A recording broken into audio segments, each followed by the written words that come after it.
Marcos? Oi. Ouvindo direitinho? Ouvindo bem. Você tá me ouvindo? Deixa eu Tô botar aqui sim. na posição que você tá me vendo. Tá vendo? Deixa eu ajeitar. Tá legal. Tá legal? Pronto. Vou estar aqui. Pode mostrar.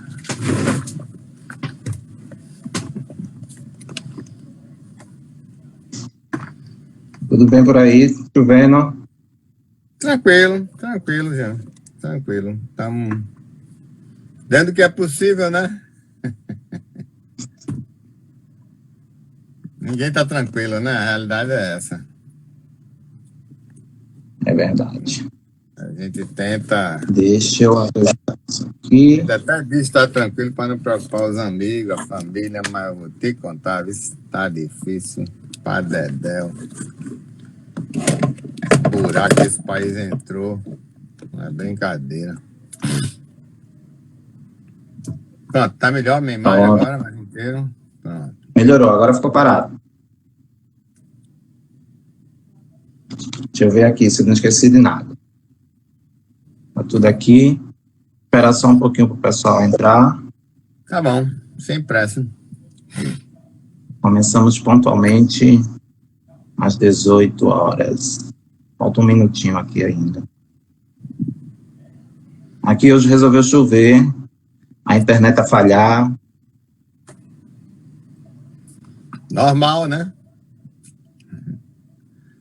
E É. aí me fala dessa sua turma, desse seu grupo de estudo. Me fala aí rapidinho. Não, desde a semana passada que a gente está lendo teu livro, né? Terminamos hoje, aos sábados. Professor malvado, rapaz.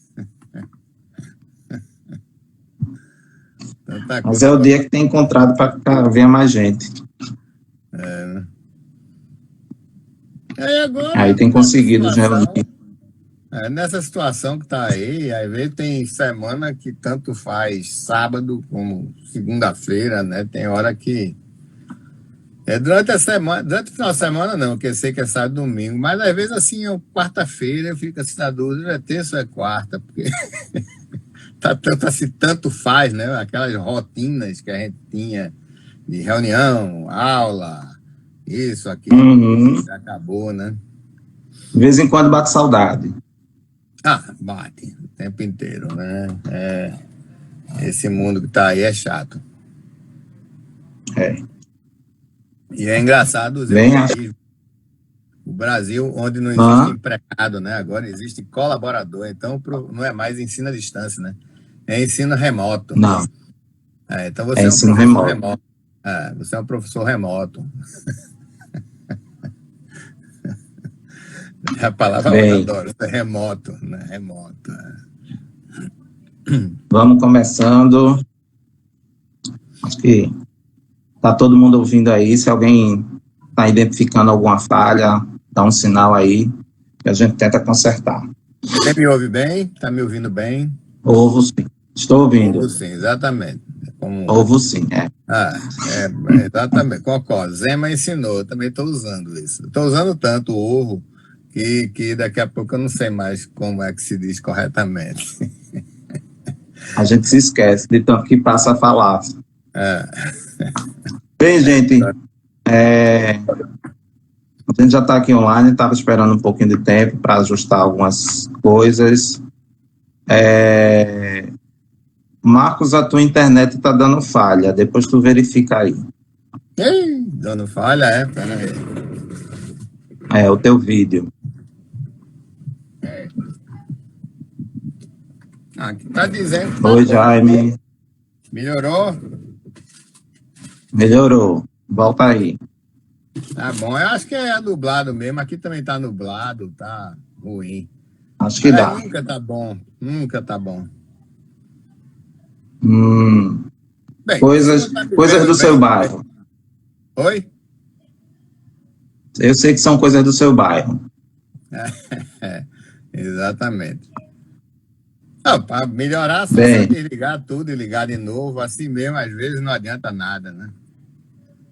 então tá, vamos tentar ainda assim. Contanto que dê para ouvir melhor, tá ótimo. É. Se não me ver, Tá? não perdeu nada.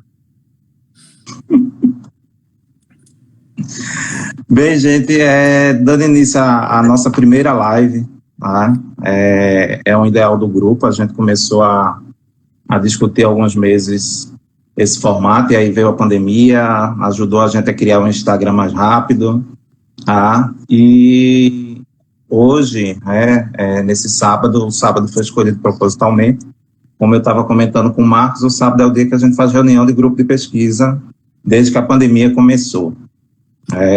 Então, eu queria agradecer ao Marcos por ter aceitado fazer a nossa primeira live, é especial, por ser a primeira, por ser com o Marcos, por todo mundo do grupo estar participando, a gente trouxe nomes de gente possíveis, todo mundo quis que fosse logo você, digo, vamos embora, se ele aceitar, tá tudo certo, ele aceitou, desde já eu queria registrar o agradecimento, e dizer, para quem ainda não conhece o Marcos é professor titular lá da Universidade Federal e de Pernambuco, e trabalha com o século XIX, especialmente com o tema da escravidão, da política, e ele vai hoje conversar com a gente. A intenção é que a gente tenha uma boa conversa hoje, dentro dessa 1 hora que o Instagram permite da gente estar fazendo a nossa live. Certo, Marcos? Certíssimo. Tá? Bem, para a gente começar, eu queria matar uma curiosidade, que muita gente veio me perguntar qual é o contexto, da foto que a gente fez a propaganda. Você viu a propaganda, e aí todo mundo ficou me perguntando como é que foi aquela foto, de onde é que vocês acharam isso. Deixar registrado aqui que foi a Fabiana que achou na internet, mas a gente queria escutar você contar um pouquinho daquela foto. Essa foto tem uns 10 anos. E eu estava no Rio de Janeiro e o pessoal da revista de História queria fazer uma entrevista comigo. Eu vinha fugindo há muito tempo.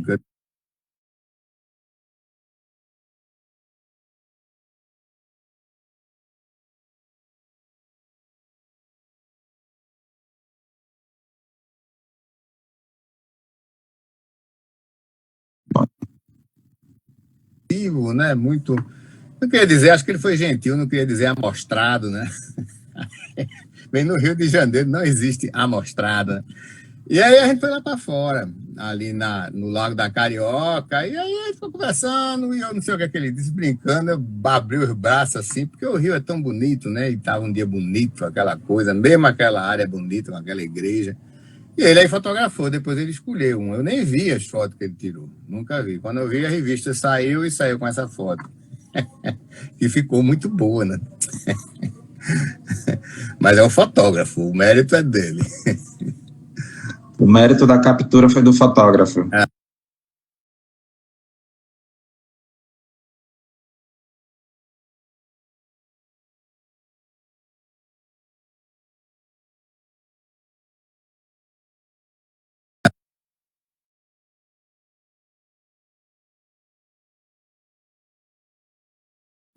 Marcos, está aí?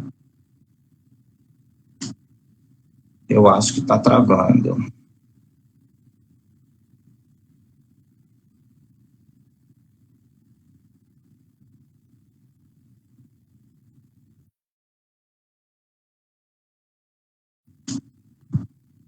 Marcos caiu. Deixa eu tentar voltar ele aqui, gente. Só um minutinho, problemas técnicos do bairro de Boa Viagem.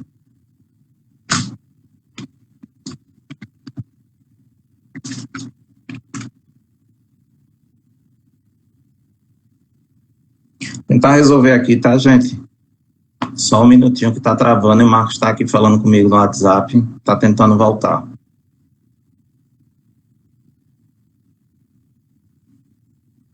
Deixa ele aparecer aqui que eu convido novamente e a gente volta para o momento da revelação, que foi onde parou tudo.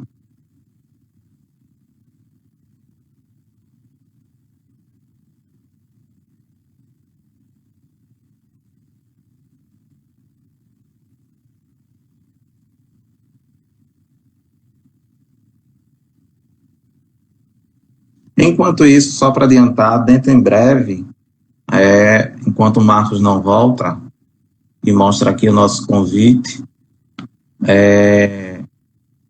a intenção é que as nossas lives, elas aconteçam a cada 15 dias, então coloquem aí na agenda, daqui a 15 dias, nós vamos nos reunir novamente aqui, no mesmo horário, 18 horas, no sábado, para mais uma live.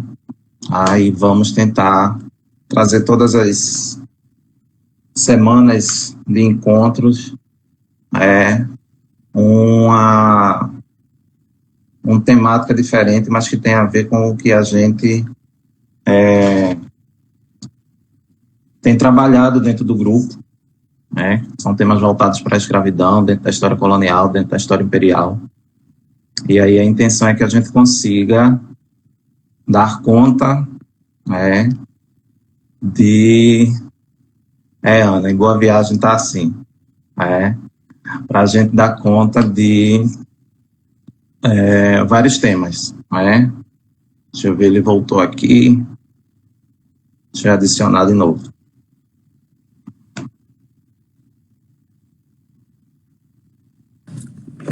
Rapaz, tá me ouvindo? Agora eu tô. A gente paga uma nota, né, por essas empresas pilantras aí, não adianta de nada, né? Mas, agora assim, eu tô lhe vendo e lhe ouvindo melhor. Ótimo, então. Então vamos embora. Estou à sua disposição. Vamos. Embora. Todo mundo aqui ficou na expectativa, porque a internet travou justamente no momento da sua revelação, da foto. Foi? Pronto, aquilo ali foi no Rio, no Largo da Carioca, o fotógrafo da Revista de História da Biblioteca Nacional, que tirou aquela foto, o mérito é dele. E como ele gostava de mim, ele escolheu uma foto bonita, porque se ele não gostasse, ele botava uma foto bem feia. Né? Você vê que os fotógrafos fazem isso, né? Quando na época que por exemplo, assim, querem proteger um político, eles botam a foto do político sempre de uma maneira simpática, e quando eles não querem, eles botam de uma maneira feia. Né? Então, o fotógrafo foi simpático comigo. Eu sou muito grato a ele. Que ótimo, ótimo. Ô Marcos, só para acalmar o coração de todo mundo aí, eu vou deixar salva no IG depois dessa live, e em breve ela estará no YouTube também, tá? Quando bom. A gente criar o canal. Que bom. Tem gente perguntando, dizendo que não vai poder ver agora, e depois vocês vão poder ver essa live. Ô Marcos, a gente tem se falado algumas vezes, mas é uma coisa que a gente relendo agora seu livro, eu fui me dar conta que ele já está fazendo 20 anos, né? 25 anos. Não sei se você já se deu conta disso. Eu escrevi ele em 1996, ele passou quase em 96 até meados de 97. Ele passou mais ou menos um ano inteirinho na editora, até ele sair. Então, saí em 98. Mas é isso mesmo, faz uns 25 anos quase que eu escrevi aquilo. Faz tempo. Então, faz tempo. A fotografia avançou muito, muito mesmo. Tem muita coisa diferente que eu teria que ler agora, se eu fosse fazer alguma coisa assim. Mas aí é aquela questão do livro, é o fruto daquele tempo, né? Do tempo que você conseguiu escrever e ele saiu publicado depois de ter passado esse tempo. Mas, apesar de já ter 2 décadas, praticamente, meados da terceira, é um livro que continua muito atual. Ele fala de... Relendo ele agora, eu pude constatar 2 coisas, que o que eu grifei estava certo, o que eu fichei estava certo, e a atualidade dele, ele continua muito atual, e você conseguiu mostrar dentro dele, não aquela relação dicotômica que a gente acostumou a ver de uma geração anterior, 40, 50 anos atrás, E o que a gente vê dentro dele é um escravizado que está lá reagindo, que está lá contestando o sistema, que está lá atuante, né? E isso é muito interessante a gente estar percebendo dentro disso, porque os estudos que vieram depois da sua obra têm tentado mostrar muito dessa atuação desse escravizado, né? Uma coisa bem interessante da gente estar pensando. E eu queria que, para a época, tu escreveu isso, nas tuas fontes, né? Como é que tu foi conseguindo constatar essa atuação desse escravizado? Como é que tu trouxe isso para o texto que ele vai sendo suave, né? A gente vai percebendo tudo com a suavidade que tu escreve. Obrigado, Jean. Você é meu amigo, então quem está ouvindo não acredita em Jean, não, que ele é meu amigo. Então, a gente é amigo, então a gente só, como dizia Ariano Suassuna, a gente só fala mal dos amigos pelas costas, né? Que pela frente é grosseria, né? Eu concordo com Ariano, né? A gente só deve falar mal dos amigos. Pela frente a gente fala mal dos inimigos. Você é isso, você é aquilo, mas dos amigos não. Mas é muito generoso o seu. Mas é o seguinte, o que tem é o seguinte, eu fui puxado para esse assunto. O meu campo de história... Caiu de novo.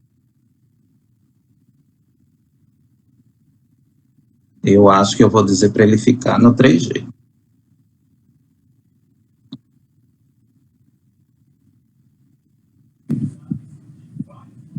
Alô, Jean? Ouvindo? Oi, voltou. Pronto. Eu fui puxado, porque às vezes perguntam, Marco, você escreveu sobre tanta coisa, porque na verdade eu sempre fui fascinado por esse período entre 1817 e 1848, que tem um nome aí tradicional de ciclo das insurreições liberais, mas é um ciclo, uma época de muita resistência popular.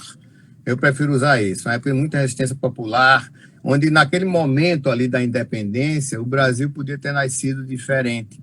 Eu sempre fui muito fascinado com isso. E, claro, sem anacronismo, né? Porque tudo é feito dentro dos limites de possibilidade daquelas pessoas. Só que o que mais aparece nas fontes sobre a praeira, sobre a Confederação do Equador, sobre a Revolução 17, sobre a queda do Dom Pedro I, sobre o período regencial, é a resistência escrava.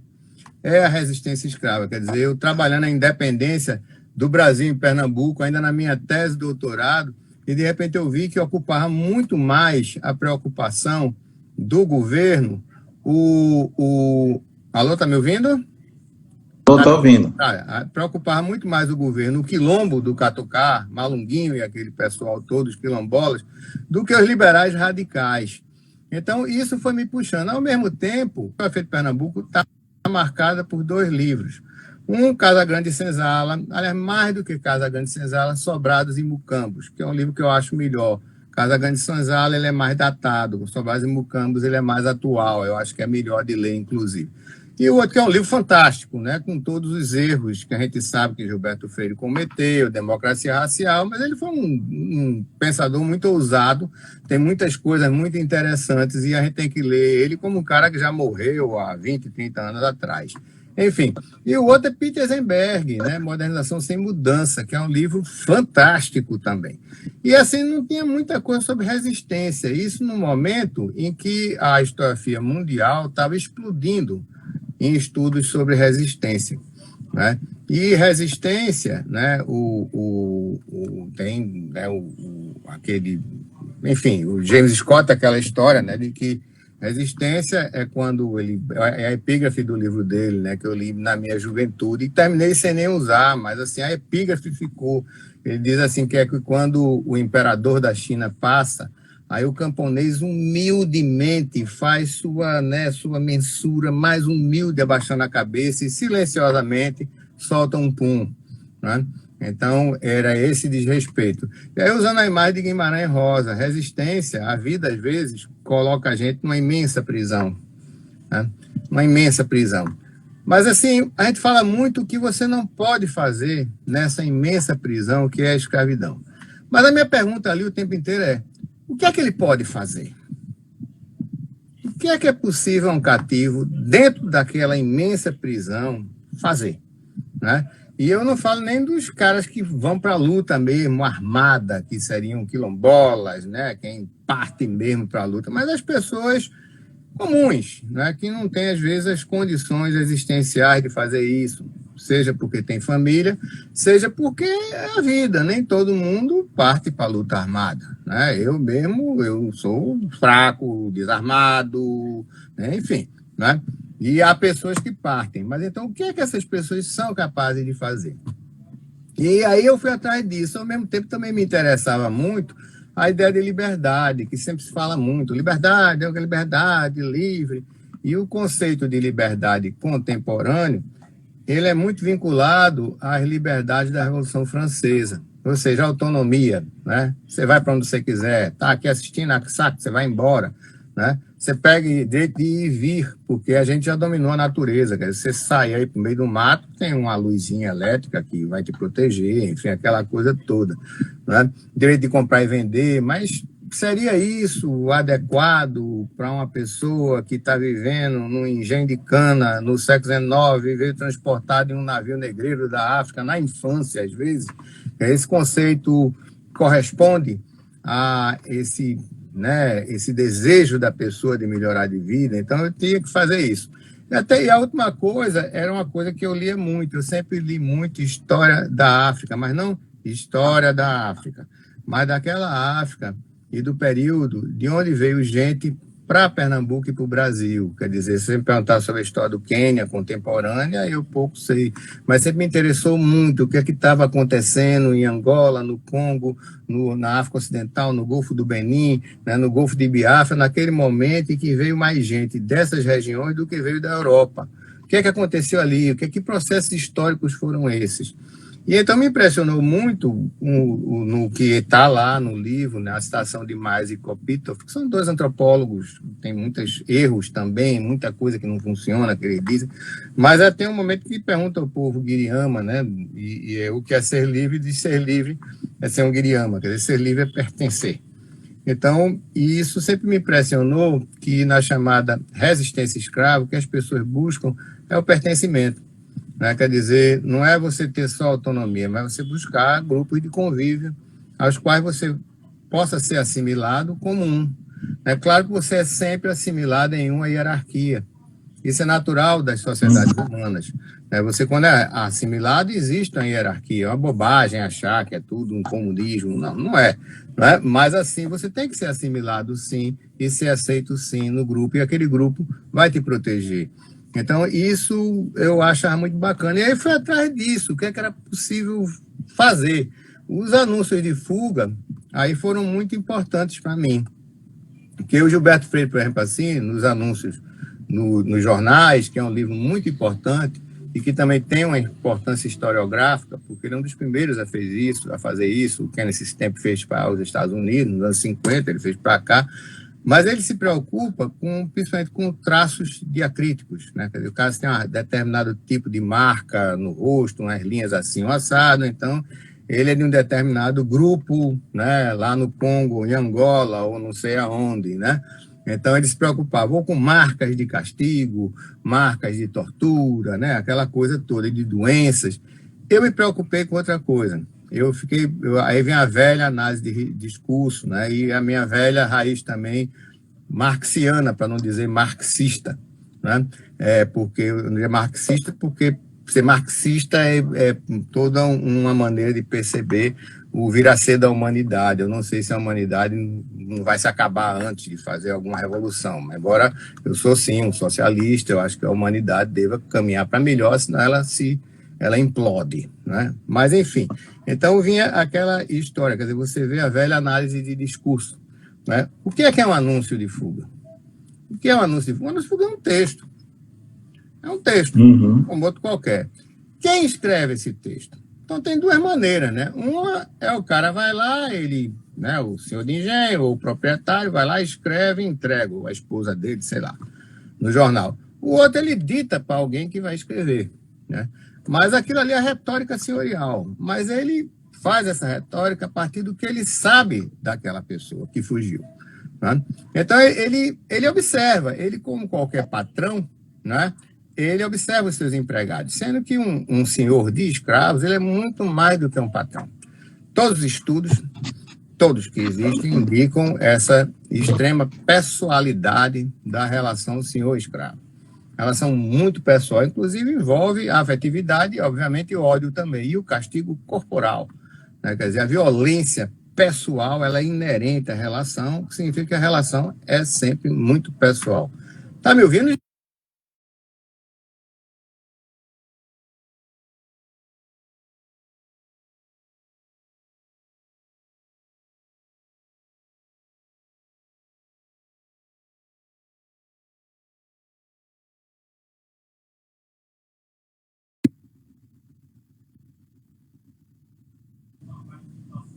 Voltou.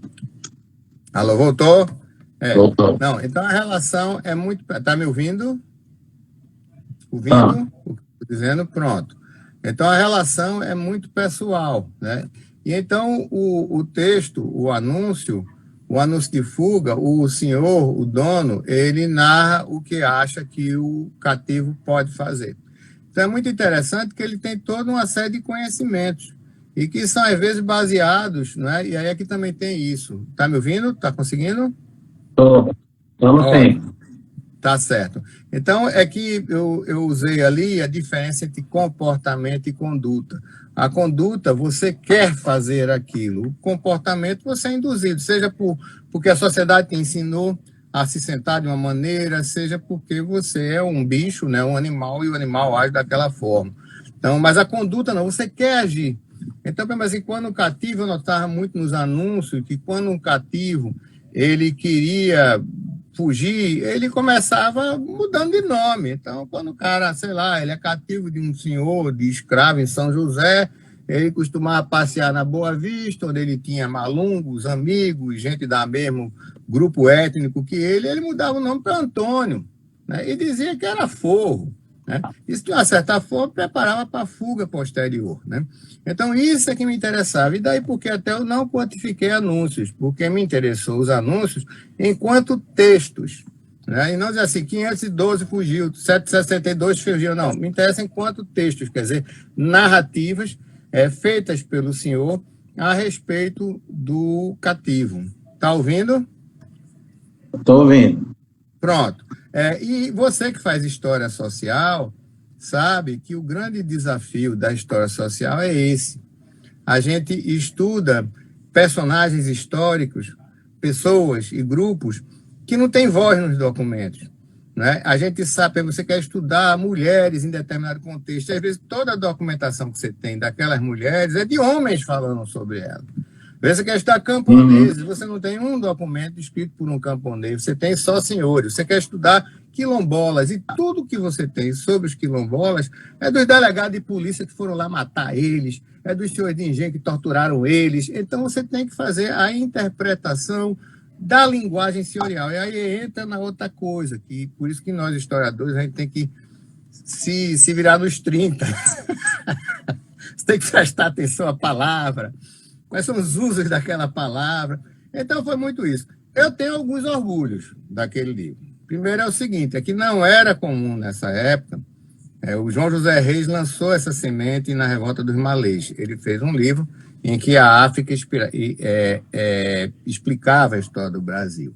Mesmo assim, eram poucos os livros que iam sobre escravidão, que procuravam história da África para entender o Brasil. E eu procurei muito naquela época. E o segundo foi ter usado o Baquapa, né? Porque Baquapa já tinha tradução em português, uma tinha sido feita no Rio Grande do Sul, acho que em 78, a outra pela Revista Brasileira de História, e o Baquapa veio para Recife. Quer dizer, a gente tem o privilégio de ter uma narrativa de uma pessoa, né, que veio para Recife como cativo. Aparentemente é o único que escreveu um livro de todos os africanos que vieram, porque tem memórias assim do Equiano, que era um cara da Carolina do Sul e que contou como era o navio negreiro, porque outros cativos mais velhos contaram a ele. Tem depoimentos de cativos capturados pelos ingleses, né, que fazem, ou antropólogos que entrevistavam, né, eventualmente, como o Assis Fecunde, né, o Assis Fecundé, né, como diz os franceses, não sei como se pronuncia na língua dele, o nome dele. Então, você tem algo, mas fazer mesmo um livro pessoal, e depois escrever cartas e tudo, mesmo tendo sido um livro ditado quando ele fez, é a voz dele, sim. E ele é único na história, na literatura universal. Né? Devia ter uma estátua aqui no Recife sobre ele. E ele, sim, merecia uma estátua, um nome de praça, uma coisa assim. Porque é um grande personagem da história do mundo. Né? Do mundo, não é da história do Brasil só. Não. Mas é isso. Aí eu pensava nos meus alunos mesmo. Eu pensava um livro sobre resistência. E, enfim, fiquei muito feliz porque a acolhida foi muito boa. As pessoas foram muito generosas com ele. Certo. Ô, Marcos, aproveitando que tu falou aí de vários temas, né, inclusive das fontes que tu utilizou, a gente hoje estava debatendo, né, a gente estava perguntando, né, das fontes, né, em específico, né, quais foram, para a época, a gente vê que para hoje a gente tem acesso à documentação diferenciada, você, como sabe, tem muito documento, apesar de falarem, né, até hoje tem gente que repete aquela velha máxima de que foi tudo queimado, que não tem nada, etc. E a gente sabe que tem fonte para se pesquisar a história da escravidão e ainda tem muito o que fazer dentro desses arquivos perdidos. Né? Eu queria que tu falasse um pouquinho desse processo da fonte. O que é que tu acha hoje que a gente pode estar fazendo, estar achando para estar pesquisando, trazendo novos temas, inclusive para a própria escravidão, para a própria historiografia da escravidão, para a gente estar dialogando. Olha, essa é uma pergunta tão oportuna. O ponto de partida de tudo realmente é o estudo. Né? É você ler, para você fazer perguntas certas, porque se vier um documento ali, né, uma fuga de um cativo, né? Você lê o documento e você é um leigo, você vai achar aquilo uma curiosidade. Quando você é um historiador, você começa a perceber que aquilo tem significado, você começa a perceber, às vezes, no nome da pessoa, um significado, no engenho onde é que foi, você começa a puxar dali, né, várias camadas de significado e constrói, então, uma interpretação histórica. Há momentos em que certas gerações de historiadores trabalham com a documentação, outras não. E tem lugares que tem documentos fáceis, outros não. Quando eu fiz aquele livro, uma crítica que eu recebi é: Marcos, e os inventários? Eu não usei inventários nem listas nominativas. Eu digo, rapaz, naquela época não tinha inventário. O que tinha eram as montanhas de papel lá no Instituto Histórico. Até hoje é complicado consultar inventário em Pernambuco. E as nossas famosas listas nominativas, que foram feitas, com certeza, mas que o Jerônimo Martiniano Figueira de Mello, né, que escreveu aquele ensaio estatístico de Pernambuco, que todo mundo usa, inclusive eu, ele, na introdução, ele fala que estava na mesa dele vários dados sobre população entregue pelos párocos, né? Então ele fez o livro dele, deve ter tocado fogo naquilo tudo. Então se destrói muito. Por outro lado, outras fontes novas aparecem.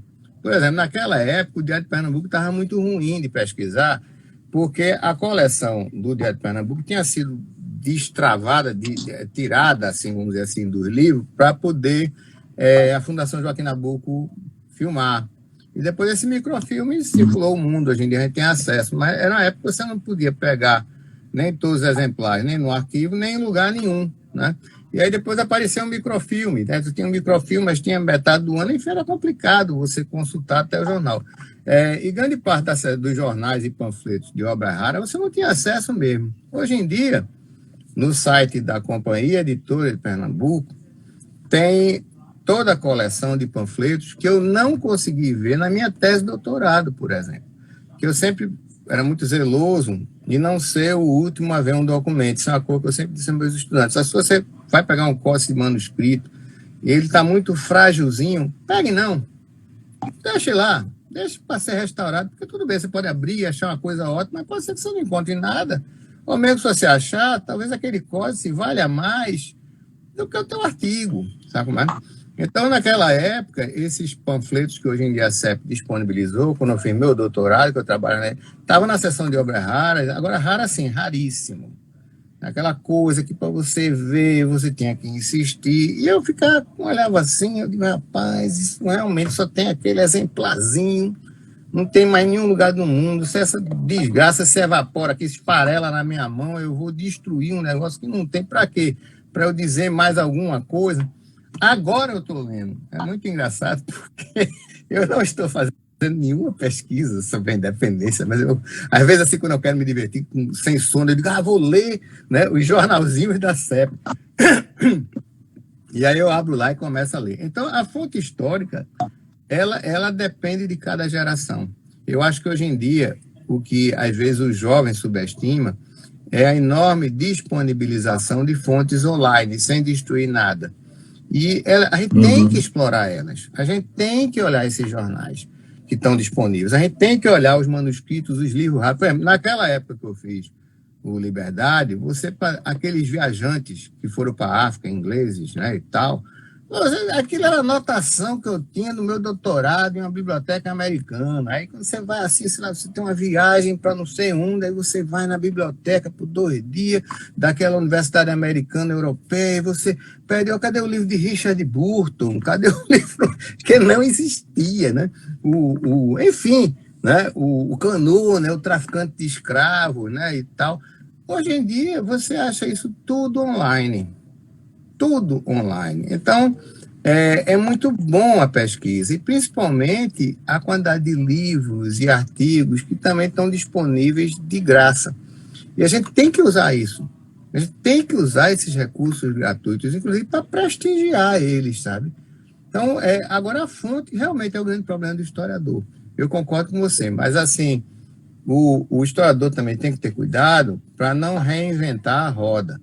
Porque às vezes a gente acha um documento e vai para o documento. Sim, mas vamos estudar primeiro.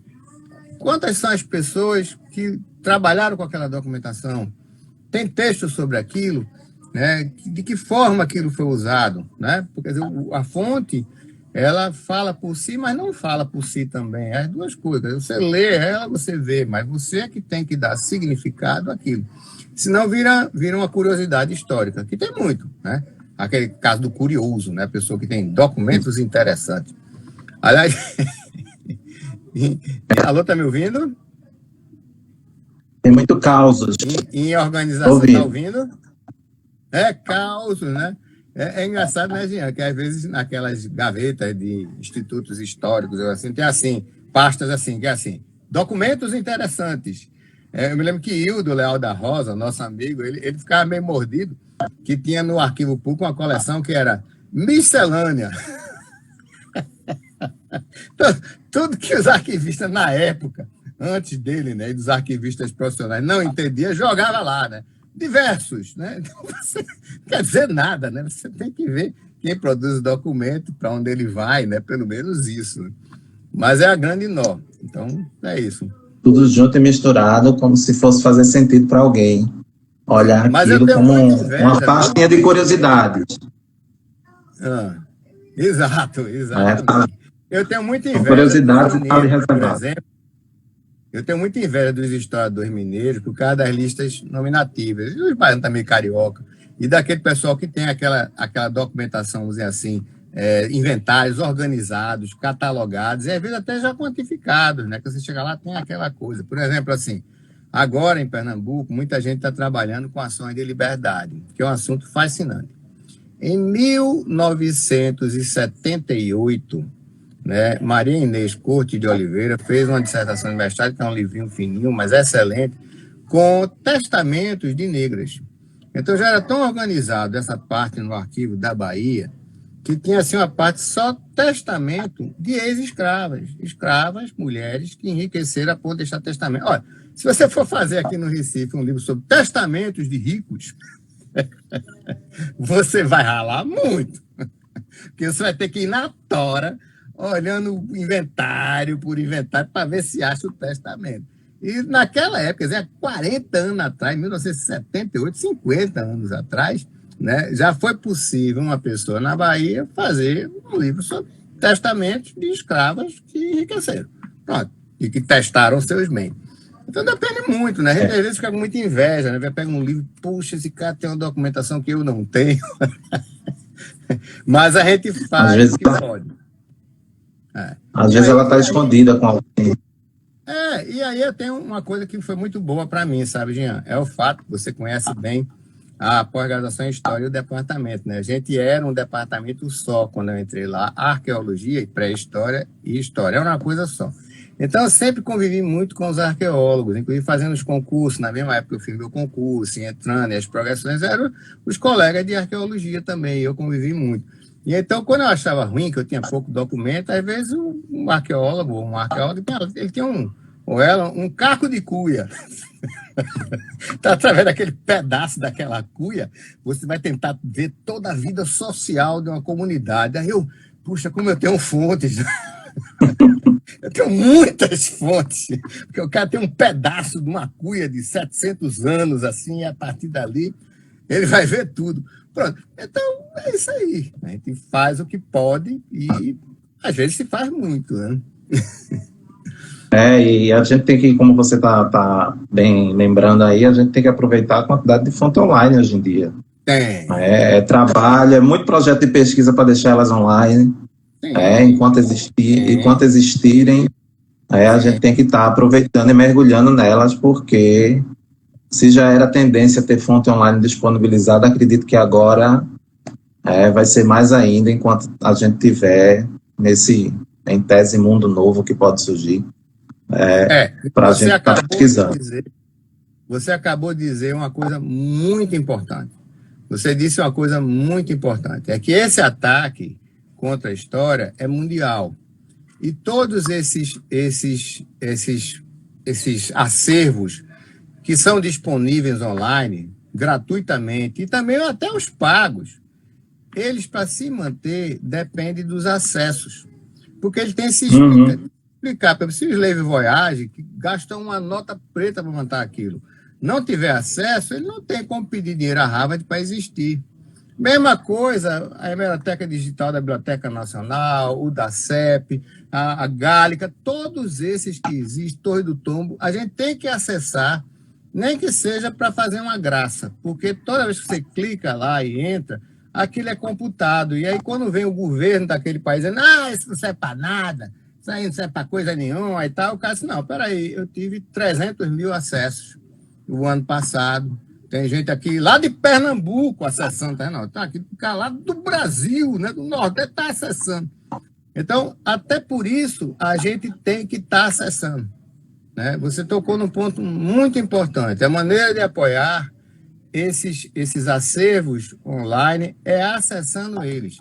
Então, está em casa sem fazer nada, abre lá a Brasiliana da USP, abre qualquer um, fica ali brincando, procurando o que aqui tem. Estou chutando aí aleatoriamente, pode ser qualquer um deles, Cielo, o que for. Né? Porque você está mostrando que eles são necessários. Muito importante isso que você falou. A gente tem que estar se antenando também, né? O Memorial de Justiça daqui de Pernambuco também. O Memorial de Justiça precisa disso, precisa ser acessado. Né?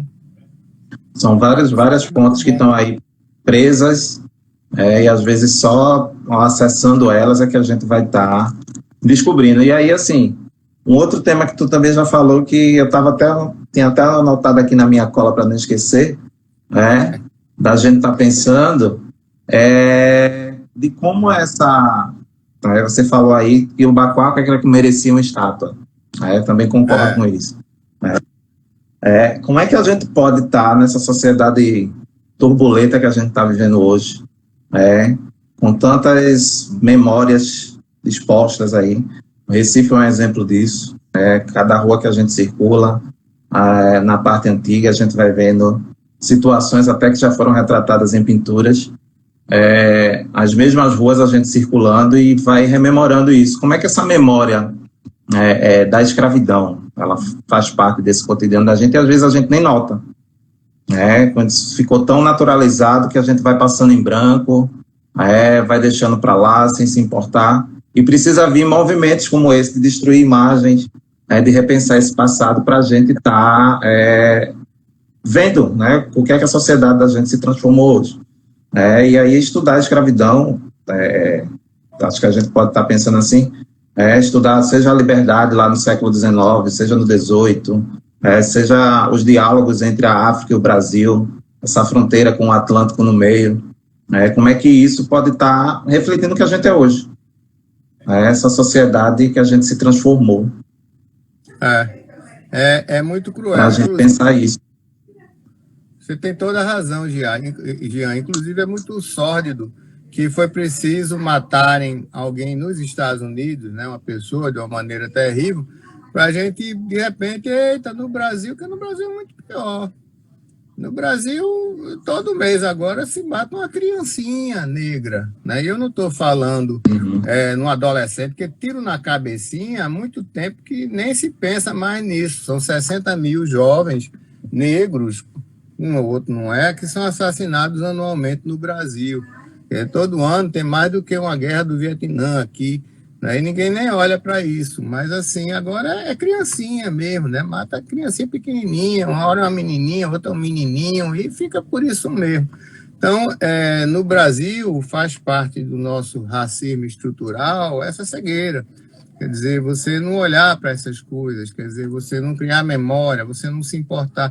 Ah, não precisa disso. Ah, isso é feio, não vamos falar dessas coisas. Então, o nosso esquecimento de tudo é impressionante quando ele está visível, como você mesmo acabou de falar. Quer dizer, as cenas que a gente vê de rua, elas existem. Uma das coisas que ficou muito claro para mim sempre, está em Liberdade, é que sempre teve criancinha na rua, no Recife, né? E no Brasil inteiro, sempre teve. Inclusive, um dos avanços da historiografia recente sobre o comércio atlântico de escravizados, o famoso tráfico de escravos, né? É que no século XIX, da região do Congo-Angola, o que vinha mesmo era crianças. Eu digo crianças mesmo, pré-adolescentes, navios negreiros inteiros só com criancinhas, e por isso que eram tão sobrecarregados. Não é porque era todo mundo socado, é porque é socado, mas é porque onde cabe um adulto, na verdade cabe 3 criancinhas. Então, se olhar pela tonelagem náutica, e tonelagem, é engraçado, tonelagem náutica não é uma medida de peso, é uma medida de volume, né? É como litro, né? Que é uma medida de volume, não é uma medida de peso. Então, se você 1 tonelada, cabe, né? Era 5 cativos por cada 2 toneladas, sim, adultos. Mas se for criancinha, você cabe 10 ali, né? Então, por isso que tinha aqueles navios negreiros que só era para caber 300 pessoas, tem 600, quer dizer. Então, a sordidez do cativeiro no Brasil é uma coisa impressionante, e é o esquecimento, né? Eu sempre me incomodou que o Museu do Estado de Pernambuco foi originalmente de um grande negociante de escravos, que foi, inclusive, o trabalho de dissertação de mestrado em orientando a minha, Amanda Barlavento Gomes, que está online, né? Está online. E na mesma época também defendeu o Aline Albuquerque, quer dizer, 2 sobre o outro grande traficante, o Ângelo Carneiro. Quer dizer, você pode estudar esses grandes negociantes de escravos de Pernambuco com acervos online. Mas, assim, a casa era dele, o filho herdou, o Augusto de Oliveira, reformou e tal, o palacete, mas era dele, né? O primeiro, quando os grandes negociantes de Pernambuco resolveram se organizar, né, economicamente e politicamente para ter uma influência na sociedade, formaram a nossa Associação Comercial de Pernambuco, que na época não havia Federação de Indústria, era a associação como o primeiro presidente era o traficante de escravos. O segundo também. Então, e essa memória não tem, é como você mesmo falou, parece que não houve, né? Então, quando a gente vê os dados do tráfico de escravos, e tem nesse site também outro, de graça, né? Os Slave Voyages, né? Que é uma coisa fantástica, eles vêm fazendo o censo. Quando eles começaram, Pernambuco estava em 5º, 6º lugar. Foi avançando. Agora, pelos dados deles, Pernambuco é o 4º lugar das Américas que mais recebeu gente da África. Primeiro é o Rio de Janeiro, o segundo é a Bahia, o terceiro é a Jamaica, o 4º é Pernambuco. Pernambuco sozinho recebeu mais gente do que Cuba, recebeu mais gente do que o Haiti, recebeu mais do que o dobro de pessoas que foram para os Estados Unidos. Mais do que o dobro. Quer dizer, toda a cultura negra americana atual, né, que nós tanto gostamos, o jazz, o blues, né, que tanto influenciou a cultura mundial, deriva de metade do número de pessoas que vieram para Pernambuco. Então, o esmagamento disso é uma coisa brutal, né? A gente tem que ter a memória, não é só o fundamento político, mas o fundamento do ser de um povo, o ethos. Quem é que nós somos? Né? Se a gente não tem isso bem gravado na memória, no nome das ruas, nas praças, nos lugares, a gente fica sem saber quem a gente é. E isso é muito ruim. Eu acho que por isso que o Brasil acontece essas coisas. Às vezes a gente se surpreende, de repente o Brasil, o fascismo é tão vivo, né? Por que o fascismo é tão vivo? Está aí, na raiz, na escravidão. No Brasil, outra coisa que você sabe muito bem, que você trabalha de colônia, até melhor do que eu, e ao contrário do que se pensava antigamente, o Brasil era um país de pequenos proprietários de escravos. Né? Uhum. Antigamente se pensava que você tinha um senhor de engenho com centenas de escravos e ninguém mais tinha escravo. Ele dizia, não, que mais tinha a pessoa com um escravo só, 2 escravos, meio escravo, 1/3 do escravo, quer dizer, 3 irmãos, dono de um cativo só. Então, essa pequena propriedade de escravos está na raiz do preconceito do povão. Depois, a outra coisa também caracterizou a nossa escravidão, que a gente tem que entender o nosso racismo estrutural. Tem que entender as suas nuances próprias para entender, às vezes, como ele funciona. Uma das coisas também que é muito importante é o fato de que na América Portuguesa e no Brasil, qualquer pessoa que tivesse dinheiro para comprar podia ser dono de cativos. Tá? Então, nos Estados Unidos, é impossível, a não ser em momentos muito circunscritos. No século XVIII, era impossível o negro ser dono de escravo. No Brasil, era perfeitamente possível um africano vir acorrentado na navio negreiro, chegar aqui onde tinha vários libertos trabalhando, né? Podia ter gente liberto, né? Até cativo, contratado mesmo, dependendo de onde fosse. Enfim, raramente, mas liberto tinha-se muito. E chegar aqui, ser leiloado e ser comprado por um pardo, até um negro, e passar a vida inteira como cativo, sem nunca ter sido escravo de um branco.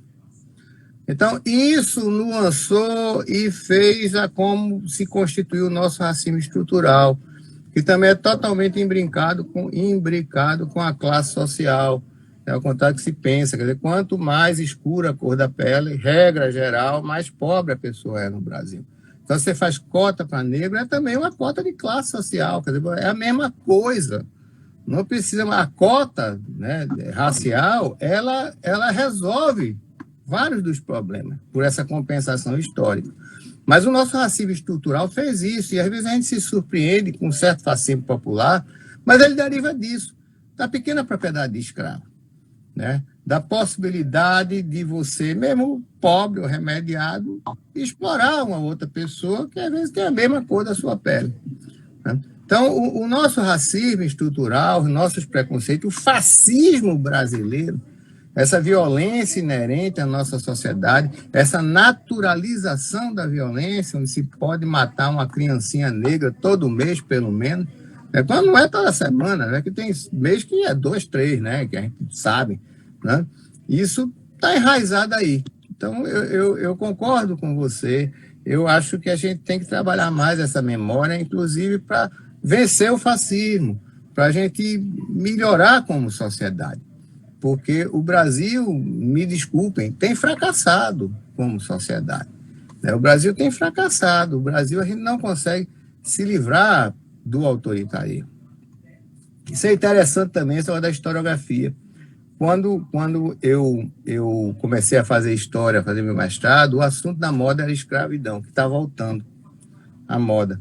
Por quê? Porque era o seguinte, a ideia que se tinha é que o Brasil, né, era final dos anos 70, começo dos anos 80, e a história do Brasil até então, você teve o quê?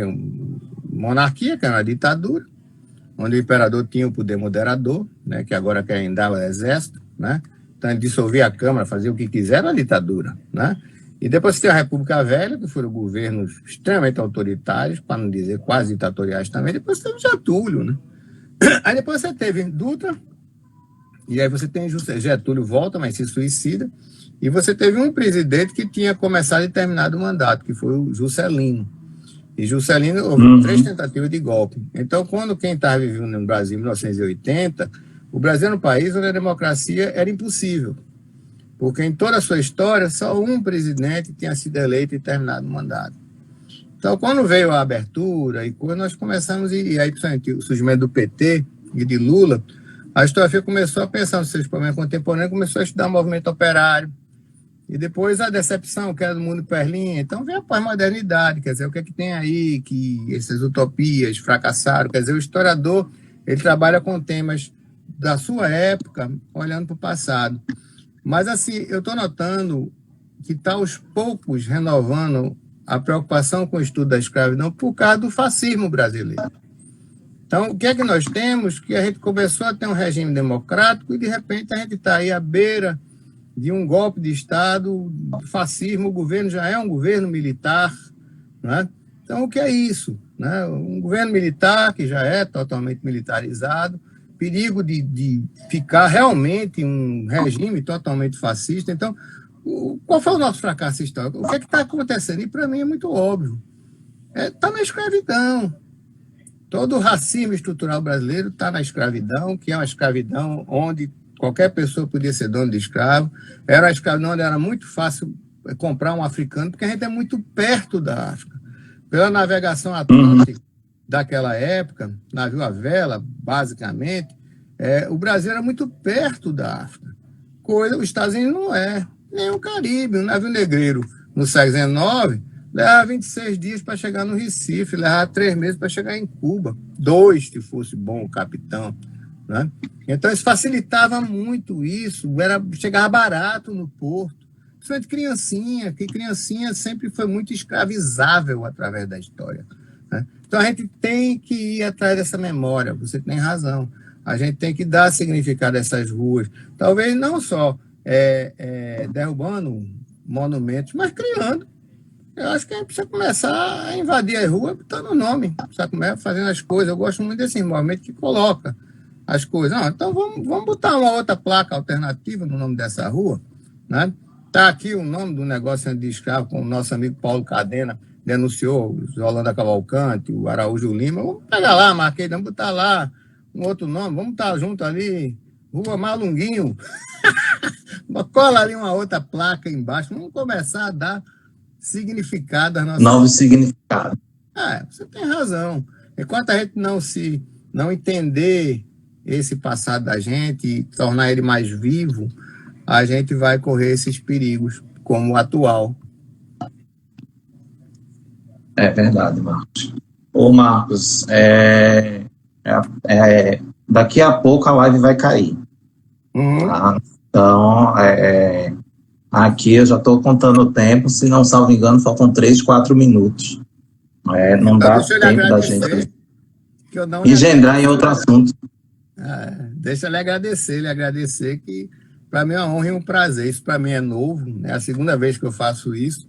E é muito importante que você esteja fazendo isso, e para todo o pessoal jovem que está fazendo, é muito importante tomar conta dessas redes virtuais, porque a gente não tem ocupado elas.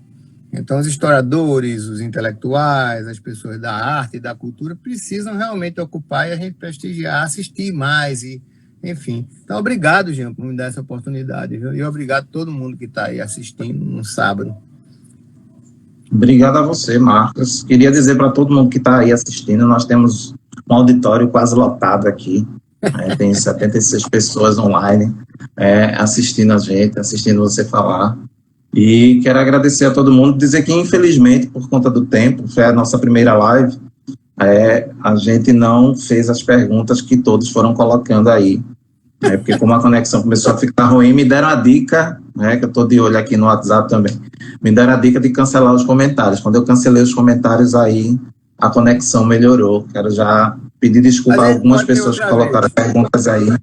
Mas a gente faz outra, só para responder perguntas. A gente deixa meia hora só para responder perguntas. Vamos fazer isso. Vamos marcar quando você quiser. A gente faz só para as perguntas do pessoal. Tá bom? Vai ser uma conversa diretamente com o Marcos. Marcos responde. Obrigado, meu querido. Valeu, grande abraço. Obrigado a você, Marcos. Você, velho. Aí, convidar todo mundo que está aqui, daqui a 15 dias, estamos aqui de novo.